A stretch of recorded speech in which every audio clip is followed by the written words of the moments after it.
Hi everybody! Hi.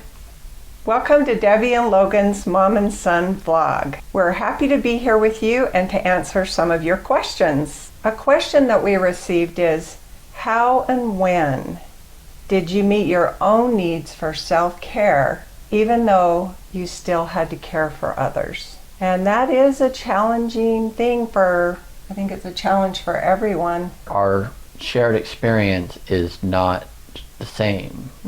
You want to talk about how you did self-care as a mother, and I'm trying to survive. If we do the self-care as a method to not only survive, but be happier in life, then it becomes for everyone, not just a mother or a father. Well, no, it is. That's not what I mean. What I mean is that you've had to do a lot, as any mother or parent have to do a lot of things when you are not wanting to do them. True. And doing it for people that don't thank you for doing it. So self-care is a much bigger topic for a parent than someone who hasn't been a parent.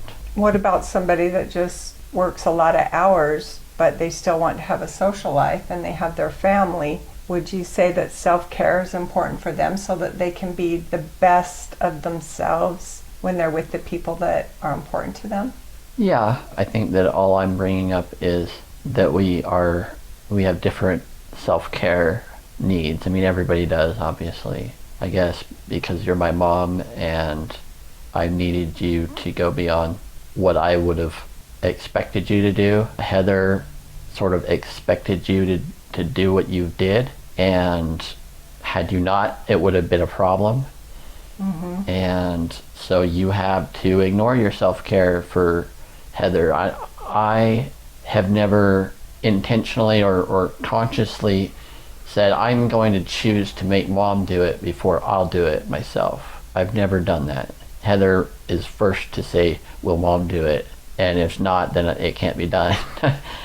And so I think the most important thing for me is realizing that I am responsible for my own comfort and getting things, what I need done for me is my sole responsibility. I should not be, if it's not getting done, it's because I didn't do it. And what do you do things to take care of yourself, like when you had your dog and you needed to take care of yourself so that you could take care of Charlie, and taking care of yourself so that you can go out to lunch with a friend one day? Like, you probably have certain things that you do for yourself when you know you're going to be doing an activity. Yeah, I mean, I can only do that one activity. I also put a limit on the activity as far as usually 2 hours is my limit to do anything. Obviously, a golf game is going to take kind of all day or 4 hours, which I don't play golf anymore, but obviously there's a compromise that has to be done. I want to be happy doing whatever it is I'm doing, and I want to be as comfortable as I can be and have as much reward for doing something outside of my normal daily routine. Yeah, and I have a lot of self-care that I need if I want to do this vlog, or if I want to go to lunch with a friend, or do anything physically active. But I would say that my realization for the importance of my self-care began when I went through a divorce, because Heather and Logan's dad deserted us, and I became a single mom, and they were only in elementary school. And I realized I needed to get plenty of sleep. And so you guys both knew that mom needs her sleep. And as they got older, I went to bed before them. Sometimes I got up later than them, and they understood why. I only understood that it's mom's rules. That was my understanding. There's no understanding. I guess why. Looking back now. I mean, you wouldn't want your kids to be kids and worrying about your adult problems or your health issues. You don't want your kids to be part of your adult problems. That's true. So as Heather and Logan got, a little older, and they had to have someone come and be with them if I was going to go do anything. And I had them all the time because their dad moved away. So he wasn't here to help me at all. And my mom had mental health issues, so she wasn't available to help, and family didn't live here. So I was on my own. So I got a babysitter or a child sitter, care sitter when I could. And I would go golfing with a friend or hiking or out on a date. And sometimes I would go for a short weekend trip. And Heather and Logan weren't thrilled for me to have a sitter, but I always explained to them that I'm a better mom if I take time for myself. Do you remember that? Yeah, at the time, for me, it doesn't matter your reasons. I didn't like the reasons. Eventually, when you went on trips, you would leave us hide-and-seek gifts. Oh, that's true. I forgot about that. So that, over the 7 days, every day, we have something to look for. So it became a rewarding thing to have you go on a trip.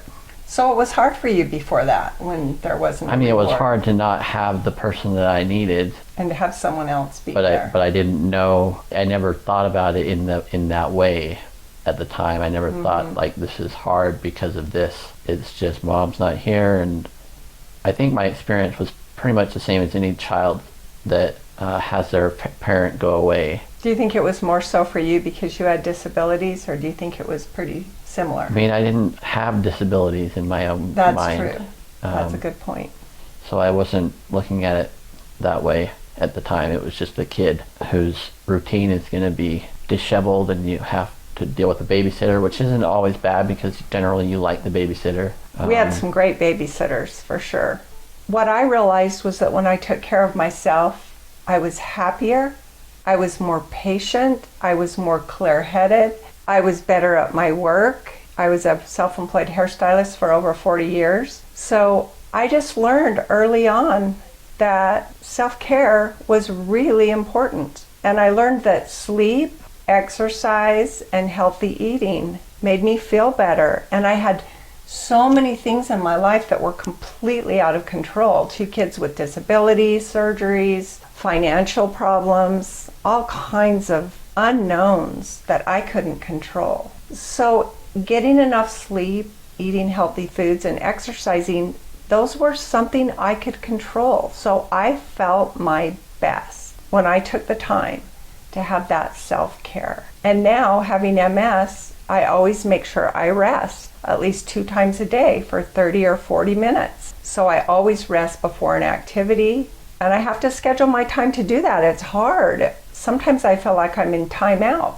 I don't want to go rest. I want to keep doing whatever it is I'm doing. But I also know that I will be a better friend. I'll be a better companion if I make sure I rest before my husband comes home from work, so that I can be 100% with him, feeling as good as possible while we're having dinner together and spending the evening together. So it really is important to have self-care and to take the time for it. If you feel like you're being selfish because you're having self-care, I invite you to think again, because you're going to be cranky, and you're going to feel like a victim, and you're going to be angry, and you're not going to be your best self as a mom or an employee or a friend or a wife, in any roles that you enjoy being part of. Self-care is important. Seems like the biggest factor in self-care is rest. Yeah. For in general, just for anybody.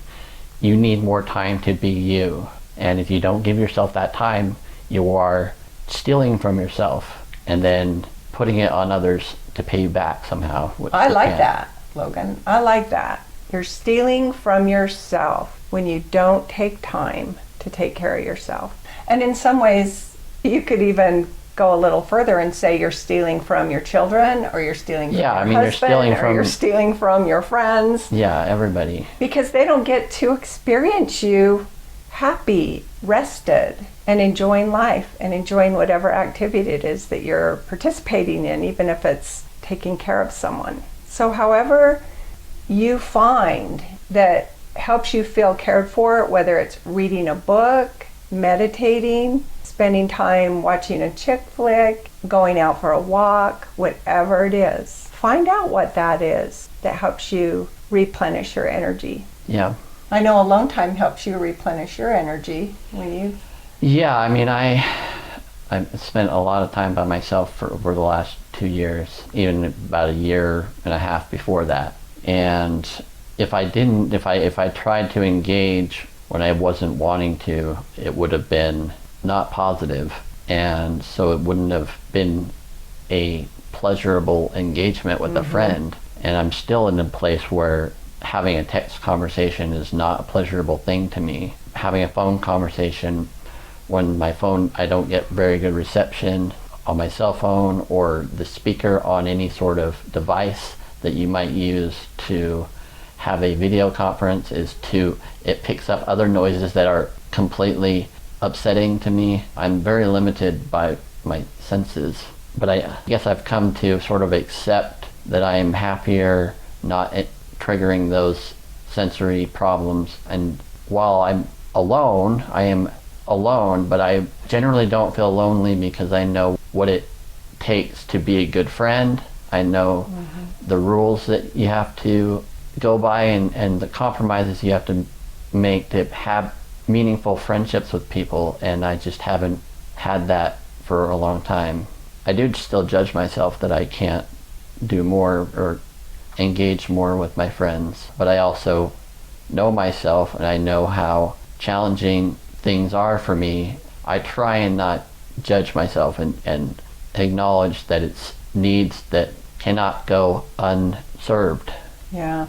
It's interesting that you brought up judging yourself, because I was thinking that one important part of self-care is learning to stop judging yourself, to be less self-critical, and in fact, learn to love yourself, learn to accept personality characteristics in yourself or physical aspects of yourself, learning to, however that looks, if it's going to a therapist, if it's reading a book, if it's listening to a talk on YouTube or TED Talks. There's so much help available for us to learn how to love ourselves more and be kinder to ourselves. And I do believe that the kinder we are to ourselves, the kinder we are to other people. Yeah, I agree. So I hope something that we've said today about the importance of self-care, especially when you have anyone or anything like a job to take care of, and we all do, which makes self-care important for everyone. I hope something that we've said will help you in some way. Thank you. Thank you. We'll see you next time. Bye-bye. Bye.